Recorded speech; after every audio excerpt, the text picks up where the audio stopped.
யாழினி என்ன பண்ணுற? இது குப்பையில் போட போகிறேம்மா.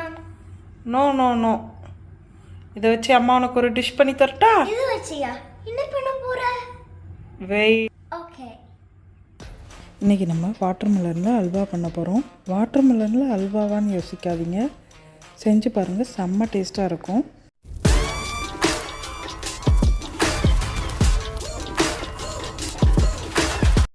நம்ம வாட்டர்மெலன் சாப்பிட்டுட்டு எப்போவும் தூக்கி போடுவோம்லாங்க தோல், அந்த தோலை வச்சு தான் இன்றைக்கி நம்ம அல்வா பண்ண போகிறோம். பாருங்கள், அந்த க்ரீன் கலரில் இருக்கிறத மட்டும் நம்ம ரிமூவ் பண்ணிக்கலாம். ஒயிட் கலரில் இருக்கிற தண்டை வச்சு தான் நம்ம இன்றைக்கி அல்வா பண்ண போகிறோம். அந்த ஒயிட் கலர் தண்டை வந்து நல்லா துருவி எடுத்துக்கலாம். அதில் தண்ணி விடுங்க. பாருங்கள், இப்படி துருவி எடுத்துக்கலாம். அதோட தண்ணியெல்லாம் நம்ம இப்போ வடிகட்டி எடுத்து வச்சிடலாம். அந்த தண்ணியை வேஸ்ட் பண்ண வேண்டாம், அதையும் நம்ம இதில் யூஸ் பண்ணுவோம். இந்த தண்ணியை தனியாக எடுத்து வச்சுருங்க. வாட்டர்மெலனில் பண்ணுறோமே, வாட்டர்மெலன் ஃப்ளேவர் எதுவும் வருமானு யோசிக்காதீங்க, எந்த ஃப்ளேவரும் இல்லைங்க, செம்ம டேஸ்டியாக இருந்துச்சு.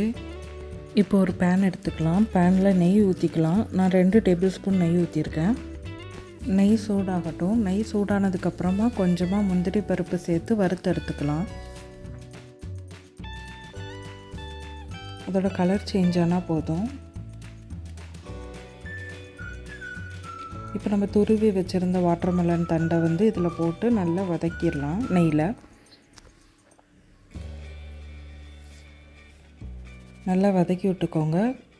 வதங்கினதுக்கப்புறம் இந்த ஸ்டேஜில் நம்ம எடுத்து வச்சுருந்த தண்ணியை இதில் சேர்த்துக்கலாம். சேர்த்து நல்லா வேகட்டும். ஒரு 5 மினிட்ஸ் வெந்தால் போதும். பாருங்கள், அந்த தண்ணியெல்லாம் நல்லா அப்சர்வ் ஆகி நல்லா வெந்து போயிருக்கும். இந்த ஸ்டேஜில் நான் சுகர் ஆட் பண்ணிக்கிறேன். நான் இன்றைக்கி 1 கப் சுகர் எடுத்திருக்கேன். உங்களுக்கு எந்தளவு தேவையோ அந்தளவு சேர்த்துக்கோங்க. சுகர் சேர்த்தோன்னா சுகர் நல்லா மெல்ட் ஆகி இந்த ஸ்டேஜில் வரும்.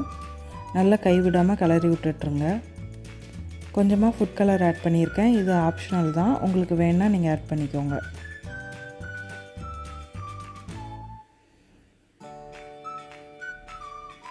அடுத்ததாக நம்ம கொஞ்சமாக ஏலக்காய் பொடி சேர்த்துருக்கோம். வறுத்து வச்ச முந்திரி பருப்பையும் இதில் சேர்த்துக்கிட வேண்டியதான். சேர்த்து நல்லா கிளறி விடுங்க. அந்த நெய்யெல்லாம் அப்சர்வ் ஆகி ஒரு அல்வா பதத்துக்கு வந்துடும். பாருங்கள், செம்ம எம்மிங்க. வாட்டர்மெலன் சீசன் முடிகிறதுக்குள்ளே கண்டிப்பாக ட்ரை பண்ணி பாருங்கள். ட்ரை பண்ணி பார்த்துட்டு எப்படி இருந்ததுன்னு கமெண்ட்டில் சொல்லுங்கள்.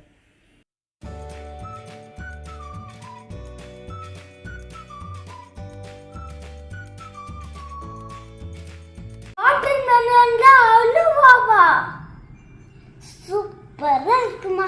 நீங்களும் ட்ரை பண்ணுங்க. Like and subscribe.